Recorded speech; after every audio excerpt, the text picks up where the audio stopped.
जीवम दव्वम जिणवण वसहेण जेण रिद्दिठम देविंद विंद वंदम वंदे तम सर्वदा सिरसा। पूज्य अभीक्षण ज्ञानोपयोगी माँ श्री कौशल जी की चरणों में वंदना।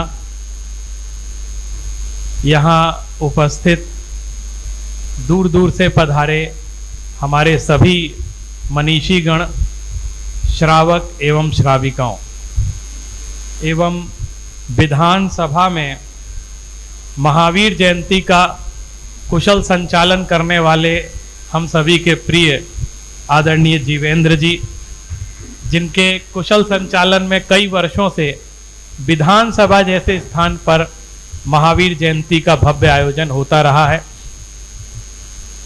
आज हमको तीर्थंकर ऋषभ देव के कुछ ऐसे पहलुओं पर चर्चा करनी है कि अगर तीर्थंकर ऋषभ देव नहीं होते तो क्या होता। जब कर्म भूमि का प्रारंभ हुआ तो मैं जिस दृष्टि से तीर्थंकर ऋषभ देव को देखता हूं उसका कुछ एक चित्र आपके सामने प्रस्तुत कर रहा हूं। सृष्टि के आदि में जब कर्म भूमि का प्रारंभ हुआ तो इस धरती पर एक महामानव ने जन्म लिया और मेरे विचार से वो महामानव न जैन था न वैदिक था। वो जैसे आज जिस तरह से हम धर्म और संप्रदायों में भेद करते हैं, उन दिनों में ऐसा कुछ भी नहीं। वो मनुष्य के कल्याण की बात कर रहे थे और लोगों के आवश्यकताओं की पूर्ति कैसे करें ये बात सिखा रहे थे। एक ऐसा महामानव जो ये बात सिखाता था कि संसार में कैसे रहा जाता है और संसार में रहकर भी संसार से जुदा कैसे रहा जाता है। इस तरह की शिक्षा देने का कार्य तीर्थंकर ऋषभ देव ने युग के आदि में किया। और जब कोई व्यक्ति संपूर्ण मनुष्य जाति के लिए, और न सिर्फ मनुष्य जाति के लिए बल्कि संपूर्ण जीवों के लिए वो कल्याण का चिंतन करता है और उनको एक ऐसी बात बताता है कि इससे तुम्हारा कल्याण होगा, और उनके दैनिक आवश्यकताओं की पूर्ति का भी साधन बतलाता है, तो उस समय व्यक्ति ये नहीं सोचता कि ये जैन है, कि ये वैदिक है, कि इस्लाम है। वो कहते हैं ये तो मेरे भगवान हैं। इसलिए संपूर्ण वैदिक परंपरा में भी श्रीमद् भागवत में तीर्थंकर ऋषभ देव का स्मरण किया गया है और पूरे अध्याय में उनका जीवन चरित आज भागवत कथाकार सुनाते हैं। आप मेरी बात को सुने तो थोड़ा आश्चर्य हो सकता है, आप कभी इस बात पर गंभीरता से विचार करना कि जब मुसलमानों से और यहूदियों से पूछा जाता है कि आपका सबसे बड़ा देवता कौन है, किसकी आप बात करते हो जो सबसे पहले हुआ था, तो कहते हम तो बाबा आदम की बात करते। मुझे लगता है वो भी ऋषभ देव को याद कर। बाबा आदम कौन है? जो आदि में हुए। और जब जापान और अन्य देशों के जो देवता हैं उनसे पूछा जाए तुम्हारा सबसे बड़ा देव कौन है, तो वो कहते हैं रेसेफ, ये हमारे देवता हैं। अब आप देखो ऋषभ देव और रेसेफ को अगर जोड़ के देखें तो आपको साम्यता नजर आएगी। एक देश है, वहां की सभ्यता का सबसे बड़ा जो देवता है उसका नाम है बुल गॉड। तो मैं आपसे यह बताना चाहता हूं बुल गॉड कौन है। माने तीर्थंकर ऋषभ देव का चिन्ह है बैल, और बैल का जो देवता, लोग अपने अपने नामों से उसका स्मरण कर रहे हैं जिसने उनके जीवन पर उपकार किया है। इसलिए तीर्थंकर ऋषभ देव सिर्फ बृहत्तर भारत की सीमा तक सीमित नहीं है, बल्कि संपूर्ण विश्व उनकी पूजा करता है, अपने अपने तरीके से करता है। उनका नाम स्मरण उनको अपनी अपनी भाषाओं में करता है। अगर इस बात पे गहराई से विचार किया जाए और अनुसंधान किया जाए तो आपके सामने कई नए तथ्य सामने आएंगे। अनेक अनुसंधान ऐसे हुए हैं जिसमें यह लगता है कि तीर्थंकर ऋषभ देव और भगवान शिव शंकर, उनकी बहुत कुछ साम्यताएं दिखलाई देती। ये सब गंभीरता से विचार करने योग्य है कि तीर्थंकर ऋषभ देव में ऐसा क्या था कि हर व्यक्ति उनका अनुसरण करता था।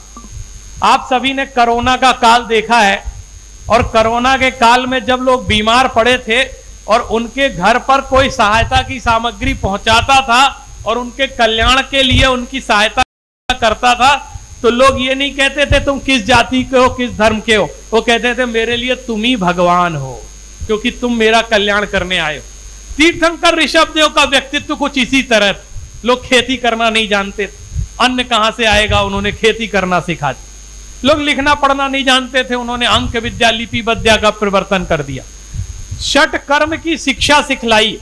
तो ऐसा महामानव जो क्रियाएं भी सिखा रहा था और जो दार्शनिक भी था, उन्होंने इस जीवन में कैसे जिया जाता है यह भी सिखा दिया, और इस जीवन से ऊपर कैसे उठा जाता है, मुक्ति का मार्ग कैसे किया जाता है, इस संसार का त्याग कैसे किया जाता है, इस चीज की भी शिक्षा उन्होंने दी। उनके यदि सिद्धांतों पर आज भारत चल रहा होता तो भारत में जो कई विसंगतियां पैदा हो रही हैं वो होती नहीं। वो कहते थे कृषि करो और ऋषि बनो। कृषि और ऋषि प्रधान हमारी संस्कृति थी। ये सबसे बड़ी देन हमारे तीर्थंकर ऋषभ देव की थी। समाज को उन्होंने क्या योगदान दिया, यदि इसकी हम लिस्ट तैयार करें तो बहुत लंबी लिस्ट तैयार हो जाएगी। स्त्री शिक्षा की वकालत की। लोग आज कहते हैं हम बालिकाओं, लड़की पढ़ाओ, बेटी पढ़ाओ, देश आगे बढ़ाओ। वो अपने समय में किस जमाने में उन्होंने स्त्री शिक्षा की वकालत की थी। अपनी दोनों पुत्रियों को उन्होंने अंक विद्या और लिपि विद्या सिखलाई। और आज 21 जून को विश्व योग दिवस मनाया जाता है। लोग किन किन को योग का प्रवर्तक कहते हैं, लेकिन आप यदि गहराई से अनुसंधान करेंगे तो आपको इस बात का प्रमाण मिलेगा कि वास्तव में आदि योगी भी तीर्थंकर ऋषभ देव ही थे, जिन्होंने योग विद्या, योग की कला हमारे जीवन में सिखलाई।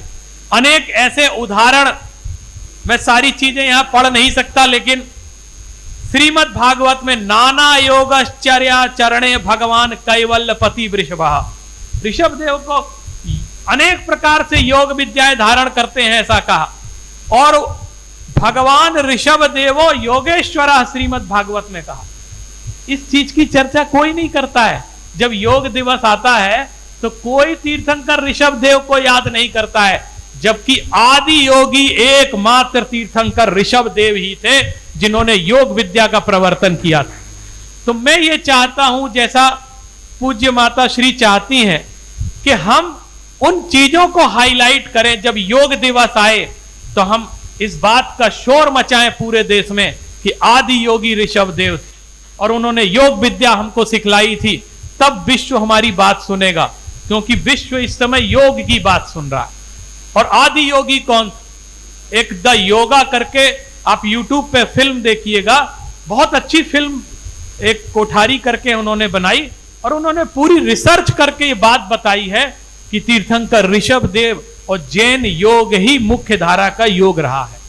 बाद में बहुत सारे योग की परंपराएं विकसित होती रही, और कभी कभी ऐसा होता है कोई परंपरा अधिक विकसित हो जाती है। इसका अर्थ ये नहीं है कि हम मूल परंपरा का विस्मरण करें। तो आज ऐसा मुझे लगता है कि यदि जैन संस्कृति की प्राचीनता की रक्षा करनी है तो हमें तीर्थंकर महावीर से भी ज्यादा तीर्थंकर ऋषभ देव का स्मरण करना पड़े। आप देखिए, महावीर जयंती जिस जोर शोर से मनाई जाती है, उस जोर शोर से ऋषभ देव जयंती आज भी नहीं मनाई जाती। यह संकल्प हम लोगों ने किया। हम विश्वविद्यालय में महावीर जयंती भी मनाते हैं, लेकिन उसके पहले जो नवमी आती है तो हम तीर्थंकर ऋषभ देव की जयंती पूरे विश्वविद्यालय परिवार के साथ मनाते हैं। और अनेक ब्राह्मण विद्वान भी आकर के तीर्थंकर ऋषभ देव की महिमा गाते हैं। पूरे विश्वविद्यालय को यह पता लगता है कि तीर्थंकर ऋषभ देव कौन। तो हमें इस तरह के प्रयास निरंतर जारी रखना चाहिए, क्योंकि तीर्थंकर ऋषभ देव से हमारी प्राचीनता जुड़ी है, और उस प्राचीनता को हम कभी खंडित ना होने दें और उनका हमेशा स्मरण करें। और तीर्थंकर ऋषभ देव जयंती भी उसी जोश खरोश के साथ हमारे देश में मनाई जाए, इसी भावना के साथ मैं अपनी वाणी को विराम करता हूं। बोलिए तीर्थंकर आदिनाथ भगवान।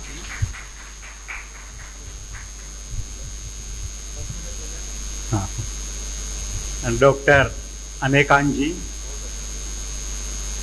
लाल बहादुर शास्त्री विद्यापीठ नई दिल्ली, जो कुंद कुंद भारती के बराबर में है, वहाँ पर बहुत उच्च पद पर आसीन हैं। और जैसा भी आपने बतलाया कि वहाँ पर हम प्रतिवर्ष भगवान महावीर की जयंती भी मनाते हैं और भगवान ऋषभ देव की जयंती भी मनाते हैं।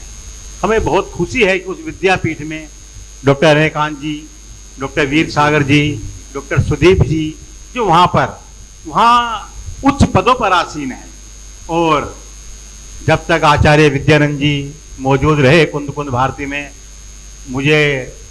मैं नहीं समझ पाता कि शायद ही कोई ऐसा कार्यक्रम, शायद ही किसी समय जिस समय डॉक्टर अनेकांत जी या वीर सागर जी उन्होंने उस कार्यक्रम में पार्टिसिपेट ना किया हो। ऐसे उच्च कोटि के विद्वान हमारे डॉक्टर अनेकांत जी हैं और आज हम उनको अपने बीच में पाकर निस्संदेह बहुत ही अपने आप को गौरवान्वित अनुभव कर रहे हैं। मैं डॉक्टर साहब को थोड़ा सा क्षमा याचना करते हुए कि हमने विद्वत जनों के नाम में उनका नाम हम नहीं लिख पाए, उसके लिए मैं क्षमा याचना चाहता हूं और धन्यवाद। अगले वक्ता के रूप में हम आमंत्रित करते हैं